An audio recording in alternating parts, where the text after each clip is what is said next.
singing. Hello girl, alam mo kasalanan mo lahat to. Huwag mo isisi sa akin na ikaw kasi yung tumunog sa akin eh, tsaka ikaw yung nang access, tsaka ikaw yung nagkaso. Hindi ako. Tapos tinatry ko lang silang intindihin na, hey, magsasabi ako ng saloobin ko. Tingnan ko kung malalaman ito. Tinalaman niya. Kasalanan mo. Hindi mo ako tinantanan. Tatanga-tanga ka.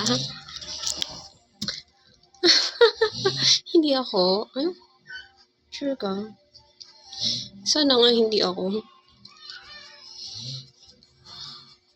Sana nga hindi ako. Kasi kawawa ko nga.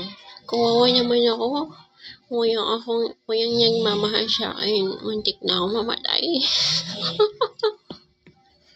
Alam mo, nagkanda leche-leche yung buhay ko sa'yo. Hindi ako makapagtrabaho. This is my first time ma-experience yung ganitong pagkakataon.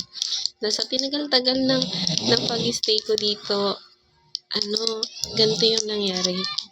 Tapos kung hindi pa ako nag-try na gumawa ng kung ano, hindi ko pa malalaman kung ano yung ginagawa mo.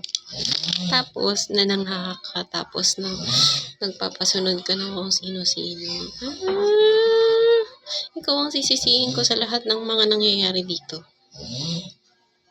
Stupid girl. Stupid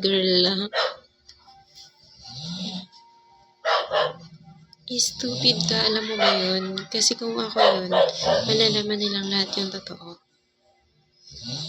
You let me do what are my responsibilities for my family, ganyan.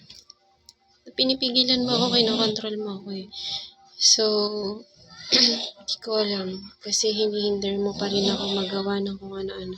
Ikaw yung sisisihin ko. Marami namang nakakakilala sa'yo or hindi ka nila kilala pala, girl. Nagulat ako.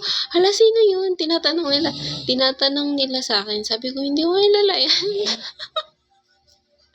Tapos, baka pasikatin ka. Pero ipapacheck kita, ganyan.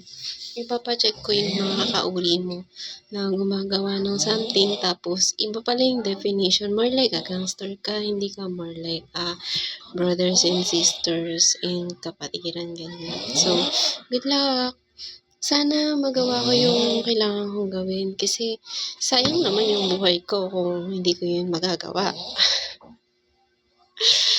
Nasasayangan ako. May talent pa naman ako. Good luck!